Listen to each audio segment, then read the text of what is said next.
గం గణపతే నమః శ్రీమాత్రే నమః శ్రీ వారాహిదేవ్యై నమో నమః. Welcome to our YouTube channel Chaganti party talks. కోరిన కోరికలు తీర్చే సుందరకాండ 16వ రోజు పారాయణము. రావణ ప్రణయము. రావణుడు మధుర వాక్యాలతో తన ప్రణయ ప్రార్థన ప్రారంభించాడు. ఓ సుందరి, ఎందుకింత భయం? భయంతో నీ సౌందర్యం అంతా దాచుకుంటావు దేనికి? సర్వలోకాలను ఆకర్షించే నీ అందాన్ని అర్థిస్తున్నాను.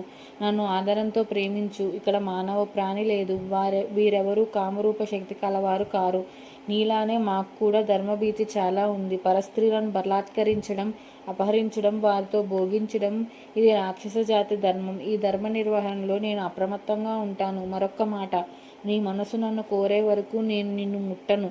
మదనతాపం నా మనసును ఎంత వేధించినా నీకు అంగీకారం అయ్యే వరకు నేను నిన్నేం చేయను. నమ్ము. ఎందుకీ దుఃఖం? సుఖంగా నన్ను ప్రేమించు. కటిక నీల మీద మలిన వస్త్రంతో నిష్కారణంగా ఉపవాసాలతో ఏకవేణితో ఎందుకు దీర్ఘాలోచనతో కాలం గడుపుతున్నావు? హాయిగా నా మాట విని నన్ను అంగీకరించు. రత్నాభరణాలు, సుగంధ సుమామాలలు, చీనాంబరాలు, మణిమయ పీఠాలు, రకరకాల పానీయాలు, గీత నృత్య గోష్ఠులు, హంసతూలిక తల్పాలు అన్నీ అనుభవించు. నదీ ప్రవాహం వెనుదిరిగి రానట్లే యవ్వనం మళ్ళీ రాదు. సృష్టికర్త సర్వ సౌందర్య రాశిగా నిన్ను సృష్టించి విశ్రాంతి తీసుకున్నాడా అనిపిస్తుంది. పితామహుడైన బ్రహ్మకు కూడా కన్ను చెదిరే అందం నీది. నీ శరీరంలోని అణువణువు అత్యంత మనోహరమై నా కన్నులకు బంధం వేస్తున్నది.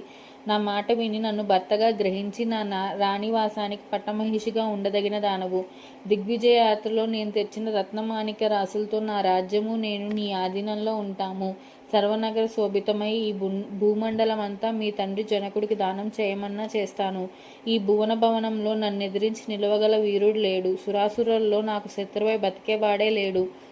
ఈ ఆకారం విడిచి సర్వాలంకార భూషితవై యథేచ్ఛగా నాతో కూడి పానక్రీడలు సాగించు. నీ చిత్తం వచ్చినట్లు ధనకనక భూదానాలు చెయ్యి. నా సంపదలు యశస్సు చూసావు కదా. ఇటువంటి భోగాలు విడిచి నారబట్టలతో తిరిగే రాముడి కోసం బాధపడతావెందుకు? వానికి సంపద లేదు, విజయకాంక్ష లేదు, వనవాసం, కటిక నేల మీద శయనం. అన్నిటినీ మించి అసలు ఆ మనిషి బ్రతికున్నాడో లేదో తెలియదు. కారు మేఘాలు వెనుకనున్న చంద్రకాంతిని చూడలేనట్లే నిన్ను రాముడు చూడటానికి కూడా సఖ్యం కాదిప్పుడు. ఇంద్రహస్తగతమైన కీర్తి హిరణ్యకశిపుడికి అందుతుందా? అలానే నా చేజిక్కిన నిన్ను రాముడు అందుకోలేడు. ఓ చారు నేత్రి, గరుకుమంతుడు వాడిగోళ్లతో పాము పట్టినట్లు నీ అందంతో నన్ను హరిస్తున్నావు. ఈ దశలో నిన్ను చూస్తుంటే నా మనసు వికలమై నా అనుంగు భార్యల్ని కూడా ఆదరించలేకపోతున్నది. సర్వగుణ లక్షణాలతో శోభించే నా అంతఃపుర స్త్రీలందరికీ నువ్వు యాజమాన్యం వహించు. దేవలోకంలో అప్సరసలు లక్ష్మీదేవిని ఆరాధించిన రీతిలోనే నారీజనం నిన్ను పూజిస్తారు. నా సంపద కుబేరుని సంపదకు మించినది. అదంతా నీకు ధారపోస్తాను. తపోబల పరాక్రమాల్లో యశస్తేజస్సుల్లో సంపదల్లో రాముడు నా గోటికి పోలడు. ఓ లలన, హాయిగా ఆసవపానం చెయ్యి. స్వేచ్ఛా విహారంతో క్రీడాభోగాలను అనుభవించు. ఈ రాజశ్రీ అంతా నీదే. నీతో పాటు నీ బంధుకోటికంతకు ఈ భోగాలను అనుభవించే అదృష్టం కలిగించు. వికసించిన సువాసన వీలే పూల తోటలలో, సముద్ర తీర వనాలలో సర్వాలంకార భూషితవై నాతో సుఖాలను అనుభవించు. 16వ రోజు పారాయణం సంపూర్ణం. Please subscribe our channel. జై శ్రీరామ్. Thank you.